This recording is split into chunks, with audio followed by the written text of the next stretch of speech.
배양이 어렵다고 하시는 경우가 있었어요. 제가 한 7년, 8년 전 정도 일일 것 같은데, 양액 재배를 하시는 농가께서, 이거 배양을 해서 썼더니 좋긴 한데요. 이 양액도 신경 써야 되지, 배양도 이거 신경 써야 되지. 그러다 보니까, 내가 뭐 좀 힘드네요. 여러 가지를 신경 써야 되니까요. 배양을 안 하고 쓰는 방법은 없나요? 이렇게 이제 물어보신 분이 있었어요. 그 7, 8년 전에 제가 그 이야기를 듣고요. 그때부터 이제 깊은 시름에 잠긴 거예요. 어떻게 하면 배양을 안 하고도 배양하는 것 같은 효과를 낼 수가 있을까? 이런 이제 시름이 잠긴 거죠. 그래서 계속 그게 머리에서 떠나질 않는 거죠. 그래서 이제 연구를 시작을 했습니다. 어떻게 하면 배양을 안 하고도 배양해서 쓰는 것 같은 효과를 낼 수가 있을까? 이 부분을요. 고민과 고민을 거듭하던 차에 이제 그 방법을 찾았어요. 뭐냐면, 자, 이런 거예요, 여러분. 우리가 미생물을 3일 내지 4일간 이렇게 KM을 배양해서 쓰잖아요. 그랬을 때 극대화된 효과를 낸다는 건데, 이 3일, 4일 동안 배양하는 이유가 뭘까요? 앞선 강의에서 이미 다 설명을 드렸죠. 자, 뭐냐면 3, 4일 동안 배양하는 이유는 미생물의 개체수를 늘리려고 하는 목적. 물론 그것도 있죠. 근데 그보다 더 중요한 거 뭡니까?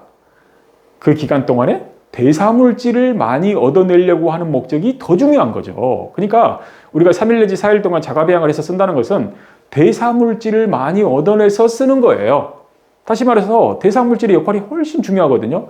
제가 이제 많은 농가들하고 접하면서 또 저도 역시 농사를 좀 해보면서 이렇게 경험을 해보면요. 대사물질의 역할이 거의 70% 이상이구나라는 걸 항상 느껴요. 그리고 미생물이 직접적으로 하는 역할은 30% 이하구나라는 걸 느끼거든요. 결과적으로 우리가 미생물 농법, 저는 이거를 좀 이름을 바꿨으면 좋겠어요. 대사물질 농법이라고요. 예, 여러분 앞으로 우리가 미생물 농법 보면 그거 대사물질로 키우는 농법, 이렇게 우리 속으로 마음속으로 서로 그렇게 소통을 했으면 좋겠습니다. 여튼 3일 내지 4일 동안 배양하는 이유는 대사물질을 많이 얻어내려고 그러는 거예요. 네, 그렇다면은요, 이 배양을 하지 않고 쓸 수 있는 방법이 뭐냐면 장기간 배양을 하는 거예요. 예를 들어서 제가 장기간 배양을 하는 거예요. 그래서 1년 이상 동안 장기간 배양을 할 수 있다면 미생물이 내는 대사물질이 쌓이고 계속 축적이 되겠죠. 그렇죠? 그러면 언젠가는 고농도가 될 거예요. 대사물질이. 화학적으로 고농도화 시키고 발로 꽉 밟아서 압축을 시키지 않더라도 언젠가는 고농도가 될 거예요. 그래서 1년 이상 동안에 한번 배양을 해보자는 건데, 사실 1년 이상 동안 미생물을 배양하고 있는다는 것은 거의 불가능합니다. 왜냐하면 미생물 배양기를 돌린다? 너무 많은 비용이 나오겠죠. 아니면 고무물통에다 배양한다? 그러면 변질이 와버려요. 잡균에 오염이 되기 때문에.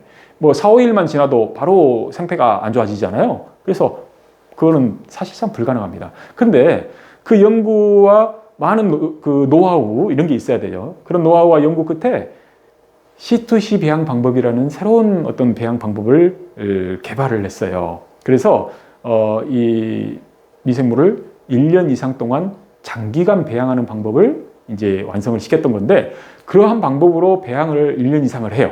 그래서 좀 전에 말씀드린 것처럼 대사물질을 계속 쌓이게 만드는 거죠. 그래서 축적을 시키는데, 그게 바로 이 녀석이에요. 이 녀석. 네. 여기 보면은 한자로 파죽지세라고 써 있네요. 파죽지세. 왜 이름이 파죽지세냐면요. 이거를 연구를 해서 이제 농가분들하고 실증 재배를 해봐야 되겠죠. 실증 재배를 하는데, 한 농가께서 저한테 전화를 하셨어요. 딱 받으니까 몇 동 하는 말이, 아이고, 지금요, 처새가 쫑긋하게 서가지고요, 하늘을 찌를 것 같아요. 이러는 거예요. 그래서 제가 그 이야기를 딱 듣고, 와, 하늘을 찔러? 이때 뻗뜩 떠올랐던 그 문구가, 대나무를 쪼개는 세력일세. 한자 속어로 파죽지세라는 이야기잖아요. 대나무를 쪼개는 세력. 그래서 이 파죽지세라는 이름을 여기다 붙이게 됐는데, 이 녀석은 한 병이 그냥 2리터예요. 2리터. 근데 배양 없이 물에다 500배 희석을 해서 바로 씁니다. 그러니까 2리터니까 500배 희석을 하면 물 1000리터에다 한 병을 넣는다는 이야기죠. 물 1000리터에다 한 병을 넣고, 이거 역시 500평형이에요. KM 배양키트 하나 배양하면 500평형이잖아요. 이거 한 병도 500평형이거든요. 그러니까 물 1000리터에다 한 병, 2리터 한 병 넣어서 500배 희석을 해서 그거를 500평 정도 규모에다가 관주민 연면 시비를 바로 하신다라고 생각을 하시면 돼요. 그러면 배양을 하지 않고 바로 쓰기 때문에 굉장히 편리성이 있죠. 그렇죠? 네. 그래서 이걸 가지고 제가 이야기를 했더니 이제 많은 분들이 의아해 하시는 게 있어요. 뭘 의아해 하시냐면, 아니 그러면 시중에서 나와 있는 여느 미생물 제제하고 다를 바가 뭐 있습니까? 시중에 나와 있는 미생물 제제도 저기 배양 없이 바로 물에 타서 쓰는 거지 않습니까? 저한테 이렇게 이제 물어보신 분들이 많은데 이거는 굉장히 큰 차이가 난다라는 거죠. 이미 앞에서 말씀드렸으니까 이해하시겠죠, 여러분. 뭐가 큰 차이가 나냐면 보통 일반적으로 우리가 시중에 나와 있는 많은 미생물 제제들 거의 뭐 99%라고 볼 수도 있겠죠. 그런 미생물 제제들은 미생물 배양기에서 짧으면 이틀에서 3일 정도 배양을 해요. 길게 4, 5일 정도 배양을 해요. 그래가지고 그게 바로 병에 담겨서 시중으로 나오는 겁니다. 그러니까 우리 KM의 정균 같은 그런 성격이겠죠. 액상으로 돼 있죠. 그리고 대부분이 이렇게 배양이 된 것이 거기에 얼마나 많은 대사물질이 있겠어요. 많은 양의 대사물질이 있다고 보기는 어렵겠죠. 그래서 그렇게 나와 있는 것들을 우리가 1000배 이석, 2000배 이석을 해서 뭐 작은 거 250ml를 500평에 이렇게 뿌려버리면은 아까 앞선 강의 제가 강의 서두에서 이미 말씀드렸지만 우리가 기대했던 그런 효과하고는 너무 거리가 먼 거예요. 물론 효과가 전혀 없다는 이야기가 아니지만요. 예, 우리가 기대했던 효과만큼은 아닌 거거든요. 그러니까 우리는 그거 효과 없더라 이렇게 판단을 해버리는 거거든요. 근데 이 파죽지세는 다르잖아요. 이것은 1년 이상 장기간을 배양하는 거잖아요. 그래서 물질을 계속 축적시켜놨다. 그것이 다른 점이에요. 그래서 결과적으로 이걸 가지고 시비를 해보면 KM을 한 키트 배양해서 500평에 적용해본 거하고 이 한 병을 물에 희석해서 500평에 적용해본 거하고 결과적으로 농사가 끝날 때쯤 보면은 거의 엇비슷한 성과가 나더라라는 거예요. 거의 엇비슷한 성과가. 그래서 저는 이렇게 보는 거예요. 125리터 한 키트를 배양할 때 얻어지는 대사물질의 양과 1년 이상을 배양을 해서 이 2리터에 담겨있는 대사물질의 양은 거의 같을 것이다 라고 보는 거예요. 그러니까 엇비슷한 같은 효과가 나겠죠. 네, 그렇게 되는 게 이제 파죽지세다라는 거예요. 미생물의 대사물질을 계속 축적시켜서 고농도화 시켜놨다. 그게 바로 파죽지세고요. 이거를 더 업그레이드를 시켰죠. 그래서 지금은 여기 써 있는 것처럼 파죽지세 플러스라고 여기 표기가 되어 있죠. 빨간 글씨로 파죽지세 플러스 이렇게 표기가 되어 있는데 뭐냐면 이 대사물질에다가 추가적으로 휴믹산, 풀빅산, 그 다음에 미량원소 7가지, 상량원소 1가지까지 풀어있어서 총 8가지 원소를 여기다가 추가를 해놓은 거예요. 여러분 휴믹산, 풀빅산은 아시죠? 휴믹산이나 풀빅산은 석탄이 되기 전 단계라고 보시면 돼요. 그러니까 그 식물성, 동물성 퇴적물들이 굉장히 땅에 묻혀서 굉장히 오랜 시간, 수십만 년 동안 퇴적이 됐던 거죠. 그러니까 조금 더 가면 이제 석탄이 되는 거고 석탄이 되기 전 단계 상태라고 보시면 돼요. 그것들을 과거에는 연갈탄 이런 식으로 만들어서 활용하는 것밖에는 방법이 없었죠. 근데 이게 다양한 어떤 영양소, 미량원소, 상량원소 이런 것들 다양한 원소들이 들어있고 식물, 동물이 퇴적되어서 있는 거기 때문에 다양한 물질들이 있을 거라는 거죠.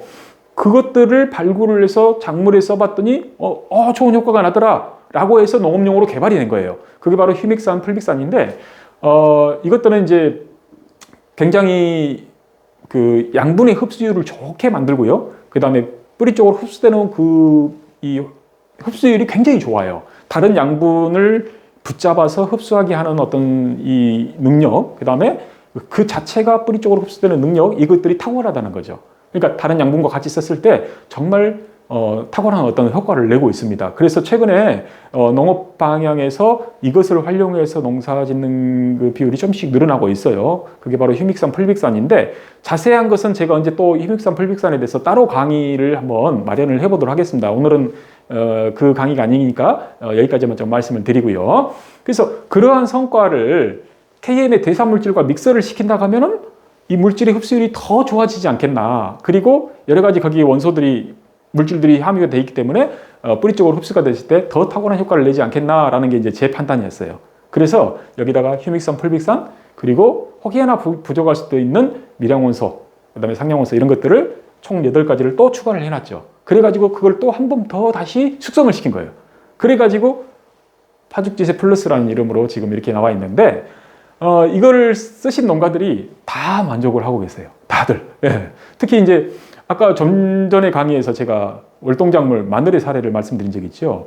한 농가께서는요, 2년 이상을 KM을 배양을 해서 농사를 지셨어요. 그러면서 좋은 성과를 내셨는데 이분이 면적이 워낙에 넓다 보니까 3만 평이 넘거든요. 그러다 보니까 이 넓은 농장을 이렇게 다 그 배양을 해서 살포를 하고 다니다 보니까 이제 이게 힘든 거죠. 그래서 파죽지세 이야기를 듣고 작년에는요, 파죽지세로 그분이 했었어요. 작년에가 그분이 3년 이상 하신 해였거든요.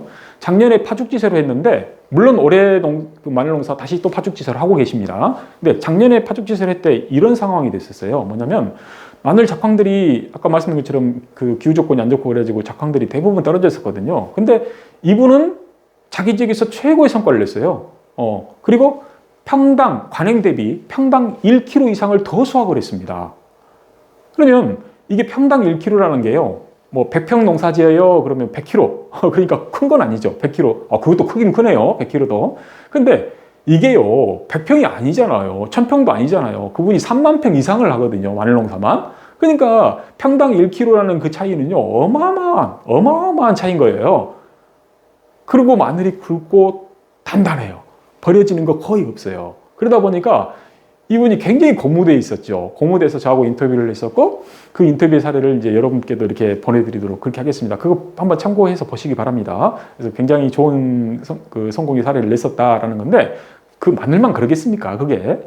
대부분의 뭐 과체든 엽체든 같은 효과를 낼 수 있다라는 것인데, 참고해서 여러분들이 혹 내가 배양이 좀 어렵습니다, 나는 여건이 안 돼요 하시는 분들 있잖아요. 그러면 참고를 한번 해보십시오.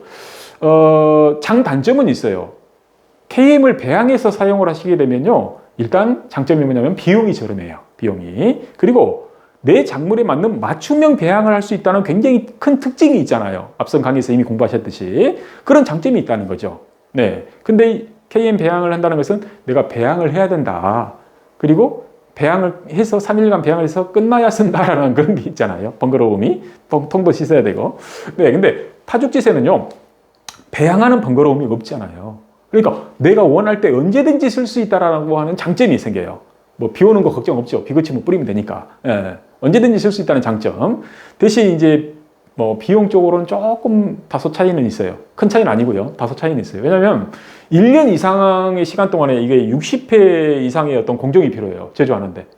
그만큼 노력을 많이 깃들여야 된다는 거죠. 그래서 비용적으로 약간 차이가 있을 수 있다라는 부분이고요. 맞춤형 배양이라는 부분은 조금 어렵겠죠. 하지만 이거는 이제 공통적인 성과가 나는 거기 때문에 그만큼의 또 장점이 부각이 되는 부분입니다. 참고해 보시고요. 특히 아까 제가 양액재배 농가께서 그 말씀하신 걸 듣고 제가 깊은 시름에 잠겨서 드디어 이제 이런 것이 나왔다라고 말씀을 드렸는데, 그 양액재배 하시는 상황, 양액재배. 요즘엔 또 아쿠아포닉스가 많이 그 인기를 끌고 있어요. 아쿠아포닉스 아시죠, 여러분? 물고기를 키워서 물고기가 배설한 어떤 그 분변, 이런 것들을 발효시켜서 이제 써서 화학적인 농약 그 방식이 아닌 이러한 방식으로 물고기도 수확하고 작물도 수확한다라는 어떤 장점이 있죠. 이런 아쿠아포닉스 같은 경우도 그것만 갖고는 좀 부족할 수가 있어요. 그래서 여러 가지 물질을 좀 보완을 해줘야 될 필요가 있지요. 그리고 그것들이 잘 발효가 돼야 되겠죠. 물고기 똥이나 이런 것들이요. 그래서 그러려면은 거기다 파죽지세를 함께 혼용을 해줘서 넣어주시면은요, 발효 플러스 미생물에 의한 발효, 그 다음에 플러스해서 다양한 대사물질을 작물에 공급해 줄 수가 있기 때문에 더 좋은 효과를 기대할 수가 있을 것입니다. 이런 수경 재배 방식, 그리고 요즘에 이제 그 새싹 재배라든지 또 스마트팜이 여러 각도로 지금 이렇게 새로운 방향으로 진행이 되고 있죠. 이런 방법, 새싹 재배라든지 스마트팜 이런 부분에서 배양이 어려우신 분들은 파죽지세를 활용해 보시는 것도 좋은 성과를 낼 수 있다라고 하는 것을 제가 여기서 한번 참고적으로 광고 비슷하게 됐나요, 여러분? 광고는 아닌데 사실은 좀 그렇게 됐다면 죄송합니다. 네, 참고해 보시길 바라겠습니다. 네.